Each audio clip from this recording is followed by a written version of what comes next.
For an object-oriented programming, let us consider a class, name animal with a main function.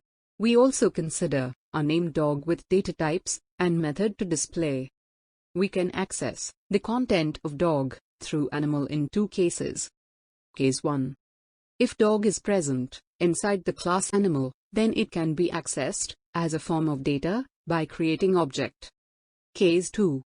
If dog is present in other public class, then it can be accessed by extending the class via inheritance.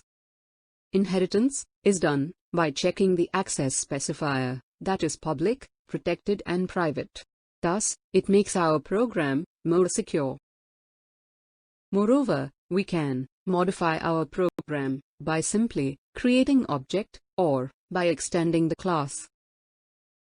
Also, in every case, the main function of the class is executed first, which then calls the other function and object. Therefore, it follows bottom-to-top approach. The difference between object-oriented programming and procedure-oriented programming are: